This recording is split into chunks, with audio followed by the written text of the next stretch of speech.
800 loyal British workers fired over Zoom, instantly replaced by foreign agency workers shipped in on less than the minimum wage. If the Prime Minister can't stop that, what's the point of his government? Prime Minister. Well, Mr. Speaker, we condemn the callous behaviour of P&O, and I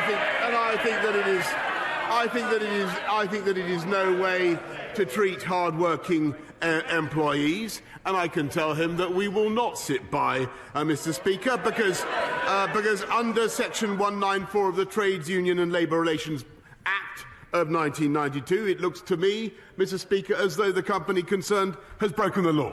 And we will be taking action, therefore, and we will be encouraging workers themselves to take action under the 1996 Employment Rights Act. Both acts, Mr. Speaker, passed by Conservative governments. And if the company is found guilty, then they face fines running into millions of pounds, Mr. Speaker. And in addition, we will be taking steps to protect all mariners who are working in UK waters and ensure that they are all paid the living wage, Mr. Speaker. Mr. Speaker, when Owen Paterson was on the ropes, the Prime Minister was prepared to rip up the entire rulebook to save his jobs. P&O workers want him to show the same fight in relation to them. The government had advance warning of these mass sackings. A memo was sent to the Transport Secretary and to the Prime Minister's office, but they didn't lift a finger to stop them. Did the Prime Minister not understand the memo, or did he just not bother to read it?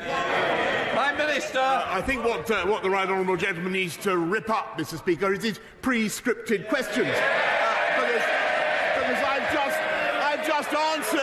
I've just answered the question, and the point at issue, Mr. Speaker, is whether or not the government was properly notified, and it's not about what happens the previous evening. I knew about it on the Thursday it became public, but the company concerned has a duty to notify the government 45 days, Mr. Speaker, before they take action of that kind.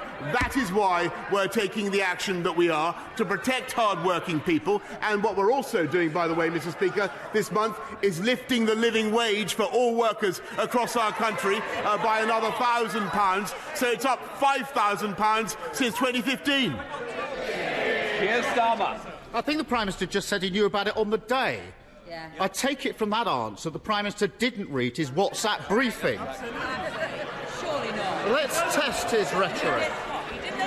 Mr. Speaker, since the Prime Minister came to office, P&O have received over £38 million of government contracts, and the parent company, DP World, is lined up for £50 million of taxpayers' money under the Freeport scheme.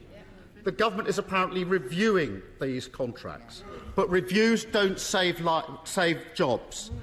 Can the Prime Minister guarantee that these companies will not get a penny more of taxpayers' money or a single tax break until they reinstate the workforce?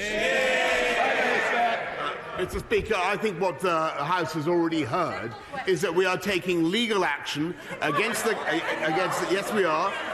company concerned under the 1992 Employment and Trades Union and Labour Relation Act, and that is the right thing to do, because it seems to me, Mr. Speaker, that they have broken the law. But if he's asking this government to do what Labour usually want us to do and actively pitchfork away investment around the country from overseas, Mr. Speaker, then that is not what we will do. We'll take them to court, we'll defend the rights of British workers. What we will not do, Mr. Speaker, is launch a wholehearted campaign, as they would want, against overseas investment.